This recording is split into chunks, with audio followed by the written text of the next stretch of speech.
Salut, aujourd'hui j'ai décidé de vous parler un peu des stacks, des tech stacks. J'en suis à me demander justement sur quel stack je vais un peu rester du coup en tant que freelance. Donc du coup j'en suis venu à me poser pas mal de questions, à réfléchir là-dessus.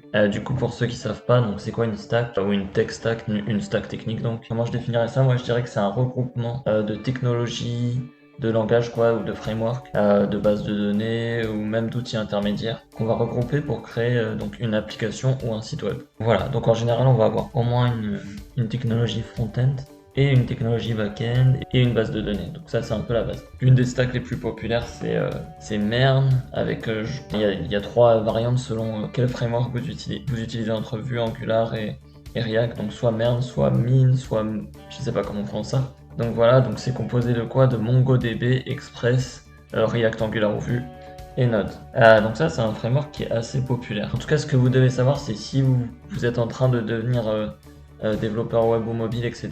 Faut au moins que vous soyez familier avec le terme stack, enfin savoir ce que ça veut dire quoi. Même si vous en avez pas encore une exactement, etc. Encore l'autre fois, il y a un gars sur LinkedIn, direct, le premier truc qui m'a demandé salut, t'es sur quel stack? Donc c'est un peu la base. Donc maintenant, comment trouver sa stack? Je vais vous donner mon avis à moi du coup là-dessus. Pour moi, il n'y a pas de stack magique. Moi, je vois pas ça dans le sens d'abord trouver une stack et ensuite apprendre chaque langage. Par exemple, si vous avez jamais touché aucun des outils dans Mern, donc ni MongoDB, ni React, ni Express, etc., je vous conseille pas de direct suivre une tuto comment faire une application en Mern. Enfin, ça va juste vous embrouiller, vous allez suivre des dizaines d'heures de vidéos, d'explications, juste faire du copier-coller sans vraiment comprendre ce que vous avez fait. Peut-être qu'il y en a à qui ça convient, mais à mon avis, il faut d'abord se concentrer un framework à la fois en fait, une technologie à la fois. Par exemple, imaginons que vous aimez un React, voilà, donc pratiquez déjà juste ça tout seul. Et donc à partir de là, vous pouvez chercher quel stack utilise React. Après là, vous essayez un peu de remplir votre puzzle, c'est-à-dire par exemple si vous avez aussi des compétences dans GraphQL. Donc vous pouvez chercher stack React GraphQL et là vous allez trouver, voilà j'étais déjà tombé dessus, Grand Stack. Grand Stack, on va chercher ce que ça veut dire voilà GraphQL, React, Apollo, donc ça c'est un outil donc, qui permet de mieux gérer GraphQL côté client et côté serveur. Et on a aussi donc Neo 4J Database. Ça, jamais touché perso. Par exemple, moi personnellement, j'arrive, je vois ça, j'ai déjà touché GraphQL, React, Apollo. Donc ça va, je suis déjà à l'aise avec ces trois trucs. C'est pas très grave si je me lance comme ça dans un projet sur cette stack pour pouvoir maintenant apprendre à utiliser Neo 4J. Je sais même pas si ça se prononce plutôt Neo 4J, je sais pas. J'avoue que je connais pas bien, d'habitude j'utilise Postgres. Donc voilà, je vous conseille plutôt de réfléchir dans ce sens. Mais attention quand même, vous n'êtes pas obligé d'avoir une stack exactement qui existe déjà prédéfinie, c'est pas grave pour moi, à mon avis, c'est pas grave d'avoir sa propre stack. Tant que vous maîtrisez en fait ce que vous faites, il n'y a aucun souci. C'est même plus cool, je pense, d'inventer sa propre stack si vous êtes plus à l'aise avec.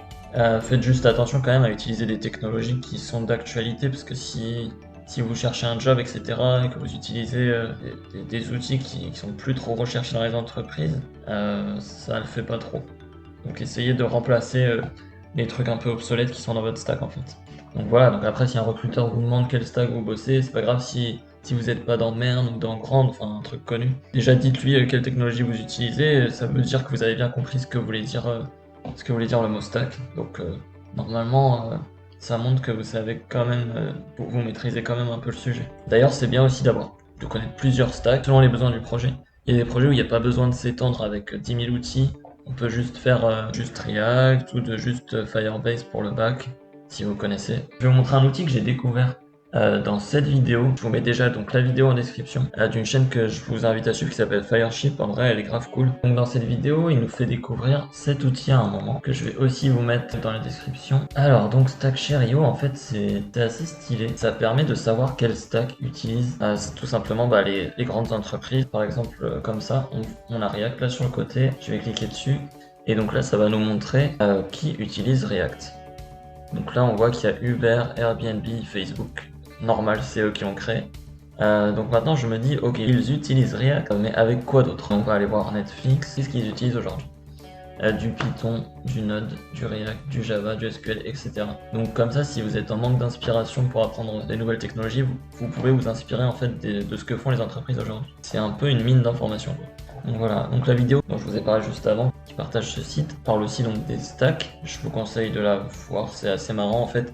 Justement, le mec exagère de ouf jusqu'où peut aller une stack et il va finir avec 40 000 technologies pour faire un simple site. Et donc tout ça pour en venir à la conclusion justement que pas besoin d'avoir 40 trucs dans votre stack. Tant que vous êtes capable de créer ce que vous voulez créer, c'est pas grave d'avoir que React et GraphQL par exemple. L'important c'est que votre projet il fonctionne. C'est-à-dire c'est logique quoi d'un côté, genre regardez tout ce qu'utilise Facebook aujourd'hui, vous allez pas direct vous lancer dans une application qui utilise tout ça. Je vous laisse là-dessus donc sur cette conclusion qui est ne pas trop forcer et prendre des grosses stacks direct, mais plutôt y aller petit à petit. Je pense jamais à le dire, mais n'hésitez pas à laisser des commentaires si vous avez des questions, à mettre un like bien sûr si ça vous a intéressé ce que j'ai dit, sinon bah mettez un dislike et dites-moi pourquoi aussi. Et voilà, vous pouvez aussi vous abonner, maintenant je vais un peu faire des vidéos autour de la freelance et du développement.